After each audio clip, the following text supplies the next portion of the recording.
this is a Windows Phone 7 game review of Little Acorns, which is available in the marketplace for $2.99 and is an Xbox Live game title. So I actually do recommend this game. It's surprisingly really fun. The only disappointment is lasting value. It'll probably only take about 2.5 hours to get through all these levels here, so not too much lasting value, but it is a really fun game, and it has some great variation in it. It starts off really easy, and that may put you off of the game because it's way too easy at the start, but it starts to add a lot of different variation and a bunch of enemies that you have to avoid. Some enemies that throw things, they fly. You have a grappling hook that you can grapple and swing on, and those bats you have to fly and avoid.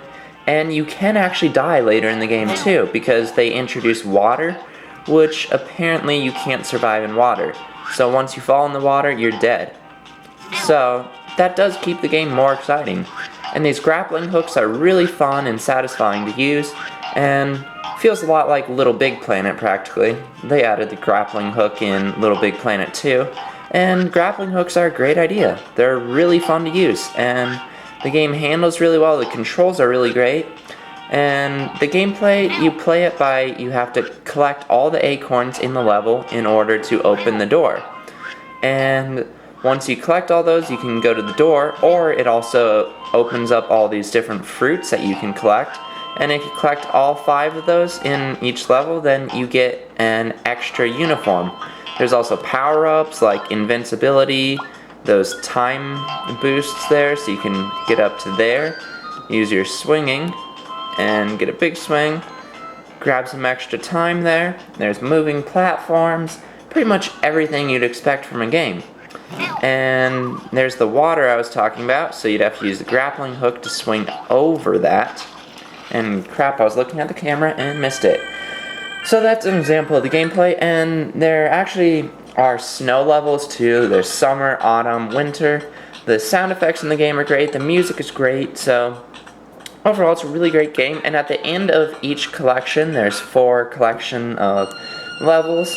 There's a boss level where you just have to run as quickly as possible, so that changes up the gameplay once again, and it's really fun. I actually wish that they had more of these though, because they're pretty fun, and it's nice for a change.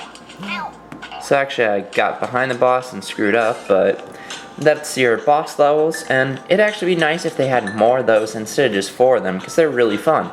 But you can actually play through each level and go through for a speed run.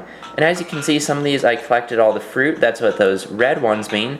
And then you can even go through for a speed run, and once you launch it, it says speed run 1 minute 15 seconds. So you'd have to complete the level in 1 minute 15 seconds to get that speed run medal. And you can do that on every single level, so that adds a lot of replayability to the game. We go down here. So you just have to beat it in that given time. I think it's your total time, it's not the countdown time, but who knows. So that adds a lot of new gameplay to the game, and it can add more life to the game, so you can get some decent lasting value out of the game. You'll get a lot of achievements through the game too, so if you're an achievement fan, you'll like that. Here's one of the power-ups where I'm invincible now. And the sound effects for the power-ups work really well. It has this little sound that warns you that it's going to disappear, so it's all really well made, real well designed game. Overall, I was highly impressed with this game, and very fun to play. Overall, if the lasting value was just a bit longer, then I'd highly recommend it, but nevertheless, I still recommend you check out Little Acorns in the marketplace for $2.99.